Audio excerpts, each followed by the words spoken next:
நீ யாரையா திட்டணும்னா யாராவது அப்படிலாம் திட்டாதீங்க. கருணாநிதி கருணாநிதி அப்படி திட்டுங்க. வாடா கருணாநிதி, வாடா கருணாநிதி, இல்ல கருணாநிதி. பார்த்துருப்பீங்க, சாட்டை துரைமுருகன் ஓட்டை துரைமுருகன் வந்து அவன் சாட்டைன்ற பேரை எடுத்துட்டு சாக்கு பதிலாக போட்டானா பொட்டை துரைமுருகன் கரெக்டாக இருக்கும்.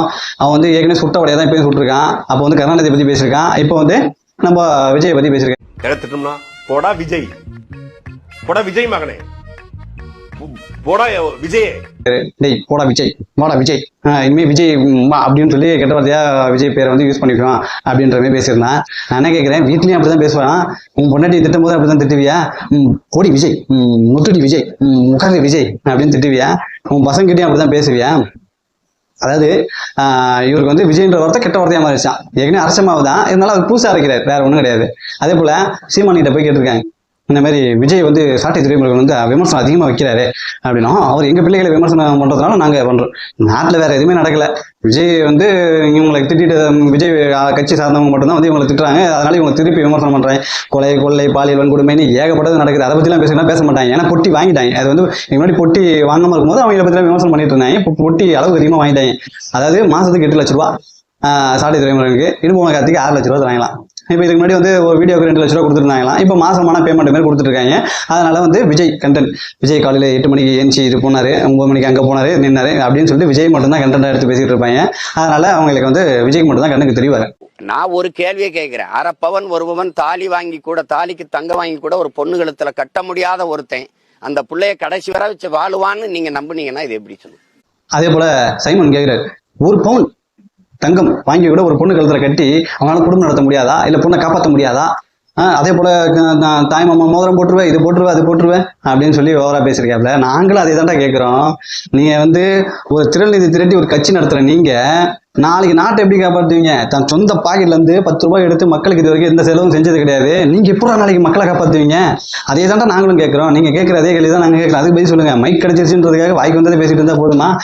அதே போல இலவசங்களை அவர் அருவருக்கிறாரா? இலவசங்களை அருவருக்கிறாருன்றது அப்படி கிடையாது. வரி பணத்துல எடுத்து மக்களுக்கு செய்யறதுக்கு பேர் இலவசம் கிடையாது. சரியா? அதை செஞ்சுட்டு சொல்லி காட்டுறாங்க ஓசினு, அதுக்கு பேர் தான் வந்து அருவருக்கத்தக்கது. இவங்க வந்து இலவசம் கிடையாது. ஏன்னா இவன் ஆட்சிக்கு வரப்போறது கிடையாது. சப்போஸ் ஆட்சிக்கு இவனுங்க வந்துட்டானுங்க அப்படின்னாக்கா இவங்களுக்கு வந்து அவங்க குடும்பத்துக்காக சொத்து சேர்க்கறதுக்கு கரெக்டா இருக்கும். எனக்கும் சாட்டை துரைமுருகனுக்கும் இரும்பு அதிகமாக சரியா இருக்கும். நாங்கள் எங்கேருந்து இலவசங்களை அறிவிக்கிறது அப்படின்ற கான்செப்ட்ல போறாங்க. அதனால தான் அவங்களுக்கு இலவசங்கள்ன்றது பிடிக்கல.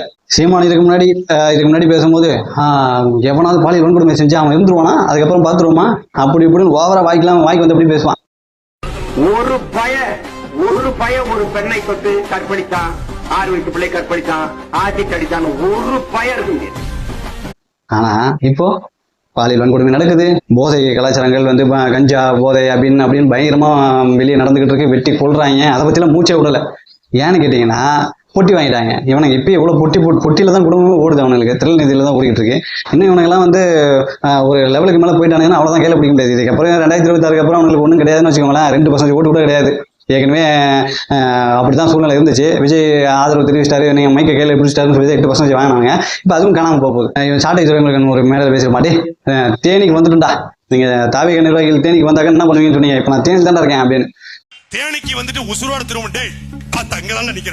தம்பிகள் இருக்கும் தைரியத்துல பேசுறாரு. அதாவது 1000 பேர் கூட்டிட்டாங்க, மேடையை போட்டு பேசும்போது 1000 பேர் இருக்காங்கன்ற தைரியத்துல பேசுறேன். அப்படி கிடையாதுப்பா, நீ தேனிக்கு தனியா வந்துட்டு நீ போயிரு பார்ப்போம் அப்படிதான் கேட்குறாங்க. இவர் வந்து 1000 பேரை கூட்டு வந்து அந்த இடத்துல நின்றாருன்னா தம்பியை காப்பாற்றிடுவாங்க. அப்படிதான் நேற்று கூட ஏதோ ஒரு மேடையில் பேசும்போது எவனோ கீழே கத்திருக்கான்னு ஒண்ணு டாய் அப்படின்னு இறங்கி கீழே ஓடுறாரு அடிக்கிறதுக்கு. கண் மூடி திறக்கும் நொடியில 20 லட்சம்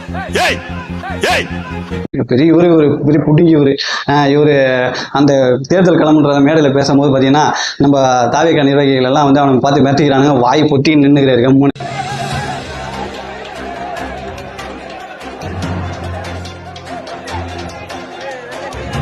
அப்ப பேச வேண்டியது என்னடா அவன் தைரியத்தெல்லாம்? நீ இப்ப சொன்னியா, டேய் நான் மேடம் தேனியில் தாண்டா இருக்கேன் அப்படின்னு சொன்னேன். எல்லாம் அவங்க அண்ணன் மாரி தான். அன்பார்ந்த நமது நிர்வாகிகள் அனைவரும் வலசரவாக்கம் காவல் நிலையத்துக்கு வர வேண்டும் அப்படின்னு சொல்லிட்டு பயத்துல கத்துவாங்க. அந்த மாதிரி தான் கத்துவான். மேடையில் மட்டும் கத்துவானுங்க, வெளியே போனா பூட்டி பாம்பா அடைக்கிறாங்க.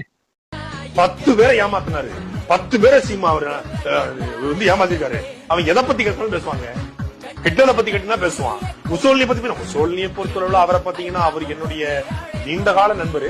அவர் சின்ன வயசுல பாத்தீங்கன்னா அவருக்கு வந்து காலில் ஒரு புண்ணு இருந்துச்சு. அப்பதான் நான் கொண்டு போய் உனக்கு மருந்து வாங்கி கொடுத்தேன்.